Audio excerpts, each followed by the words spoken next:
Well, just real quickly, go back to Exodus, and I'm just going to take you through a quick summary of the tabernacles. Exodus 25 and verse 10. And let me share with you the order in which the tabernacle and its contents are described. It's most significant.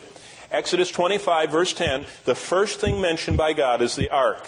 And then it's covering the mercy seat. Look at verse 17. That was Yahweh's throne in Israel's midst. The very next thing that's described as God portrays it is in verse 23. That's the table of the bread. Then in verse 31, the candlestick. And then in chapter 26, the first verse, as I showed you, those curtains are described. In chapter 26, verse 1, then the boards.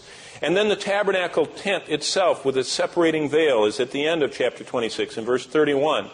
And then finally, last of all, in chapter 27, as I pointed out to you, the tallest object of all is the brazen altar and those hangings of the court.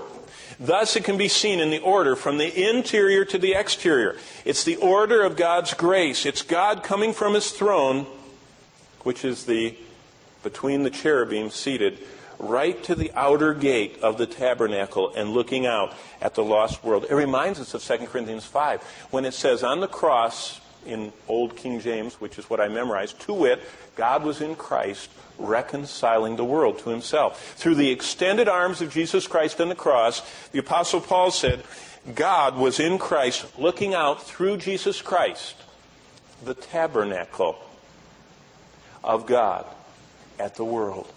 That's exactly what you see in the Old Testament. You see God enthroned over the cherubim, over that mercy seat with blood, looking out those doors and looking out at the lost who need to come through Him. That's a picture of God's grace. The sinner in his sins could not go from earth to heaven, so God, in the person of His Son, came from heaven to earth and died the just for the unjust in order to bring them to God. That's 1 Peter 3:18. This is the emphasis of Christ in His teaching. The shepherd going after the sheep, Luke 15. The good Samaritan looking for the waylaid traveler, Luke 10. Always God the seeker. But when we come to the second description of the tabernacle, which starts after it's constructed later on in Exodus, we find the record of its manufacture and setup. There's a complete change. Fascinating. Now, it's described beginning with the contents of this. It goes from beginning with the Holy of Holies. The order goes from outside to within. The tent curtains are mentioned first, and then onward through until it ends in the Ark of the Covenant. This order is exactly reflecting how God reveals Himself in the New Testament. Think about the book of Romans. How does the book of Romans begin? The book of Romans begins with us, the decline and fall of the human race in chapter 1, and the utter inability of God's ministers of His grace, chapter 2, the Jews. In chapter 3, the total decadence of the entire human race. And then finally, we get to chapter 4, after man is totally desolate, with the faith of Abraham, and then going into the work of the Spirit in justification, and then on through the Christian life, 6, 7, and 8, and then God's plan for Israel, 9, 10, 11, and then the practical section. But where does it begin? It begins with the sinner and takes him to the presence of God. That's exactly the second description of the tabernacle. That's the book of Romans portrays looking at the tabernacle from the outside as a sinner and seeing how hard it is to get to the presence of God. How does Ephesians present God? Chapter 1 starts in the Holy of Holies.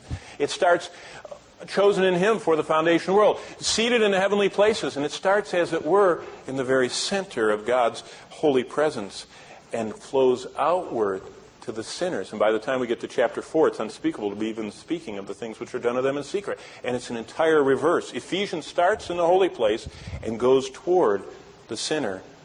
In the book of Romans starts in the declined and totally fallen humanity and lifts them and brings them to the presence of God. What a beautiful divine order in that second description of the tabernacle, paralleling in Romans, the sinner going to God. In Ephesians, God coming out to the sinner. This double teaching, this twofold order, is described in the tabernacle